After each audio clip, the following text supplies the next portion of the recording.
You are welcome back to Tuntum Network, ladies and gentlemen. My name is Cyrus, and I'm happy to have you here. Thank you to those who have subscribed to this channel and those who are yet to do so. I encourage you to hit the subscription button to help us get to 1,000 subscribers by the end of this month. And in the comment section below, you can leave any question that you would want me to give a take on if it falls within the 4 topics that I always talk about. Politics, religion, lifestyle, and business. If it falls within it, and if it's something that interests me, I'm sure I'm going to research into it and bring my opinion on it for your viewing pleasure. All right. Today's episode, we are doing politics, and we are talking about the main opposition party in Ghana, the NDC party, and their leadership. And we are focusing it on one particular person by the name of Sammy Gyamfi, who is their communications officer. For a minute before 2020 election, all of a sudden, their flag bearer, John Mahama, became very, very attractive again. A lot of people were having him in their debates, comparing his first 4 years with the 4 years of the NPP party, which is currently in power. And I saw a lot of strange and interesting comparisons side by side. And there were so many of them that I thought NDC's John Mahama had the edge over Nana Addo Dankwa Akufo-Addo's 4 years.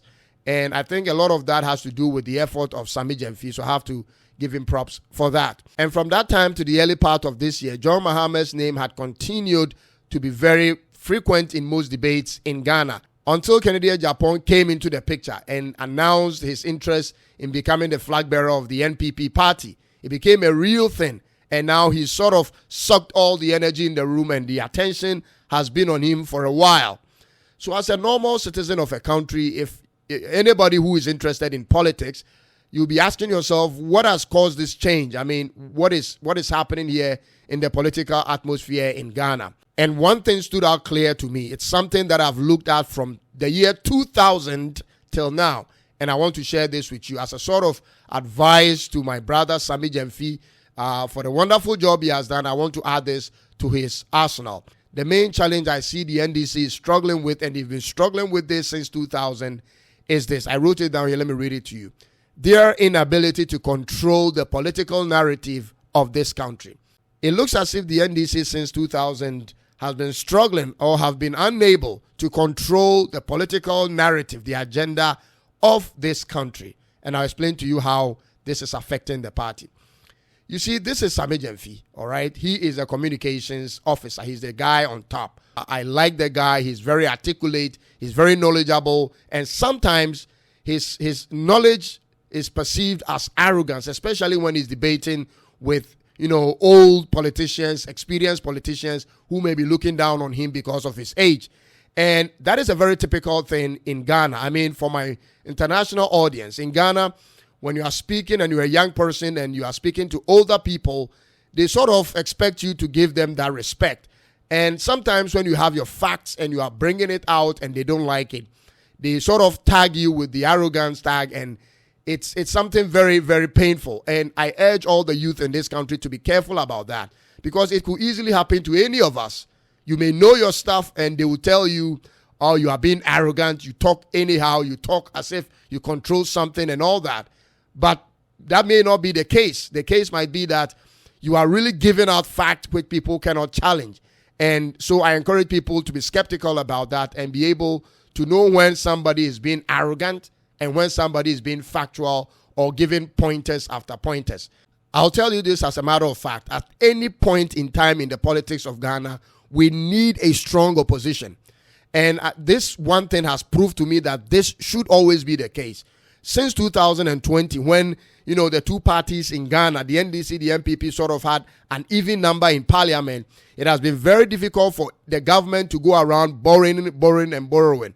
And I think that should always be the case, so that any decision that is made will be in the interest of the nation. I love the scenario currently in our parliament, and I think it should continue. But this is my piece of advice to Sammy Gyamfi, and I'm going to read it for you so that I don't miss any word.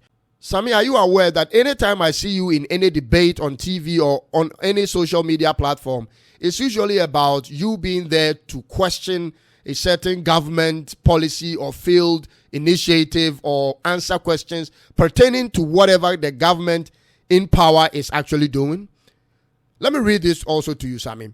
Are you aware that most of the times, the arguments on any media platform between these two parties, I'm talking about the NDC and the MPP, are all about allegations about the MPP, even when the MPP is an opposition party?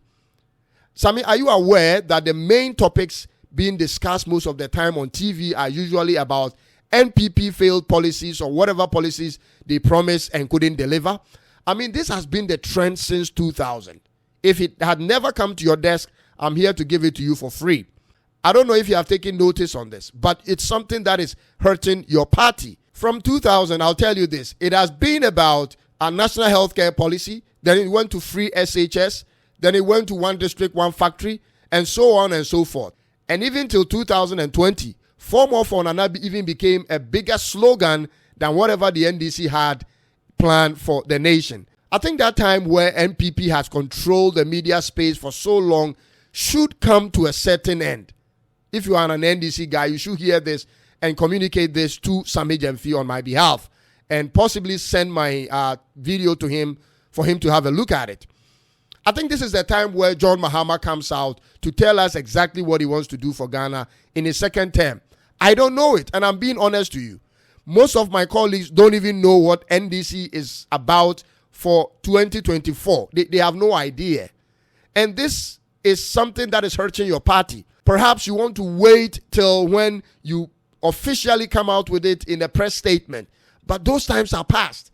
I mean, you could easily use Twitter. America is doing it, and any country can also do it. You could use Twitter to start a debate. You could use any social media platform to start a debate on whatever your plans are for the nation. This is the time for the NDC to step in and tell us what they want to do, because I don't know. If you honestly ask me what the NDC and John Mahama have in plan for the nation in 2024, I don't know.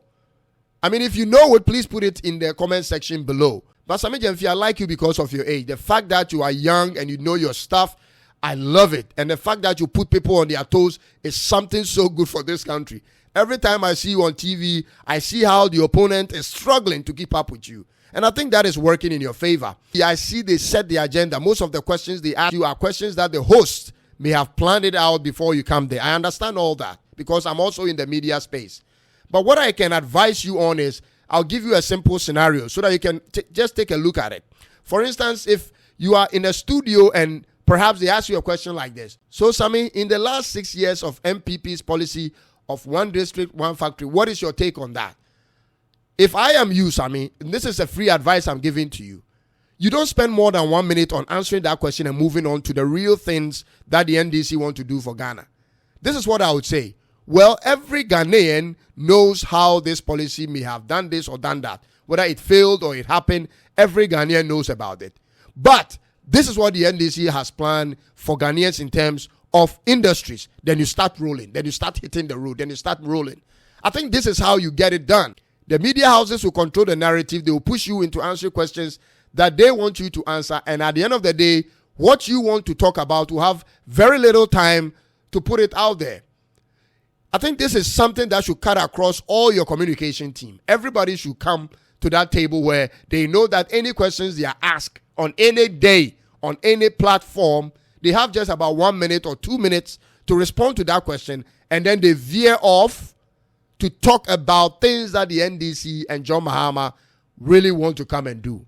That will make the media houses now have to give more light to the things you are talking about. Because I'll tell you this, even if the MPP party has failed, and as a result you go about hammering on how they have failed, you still make them popular.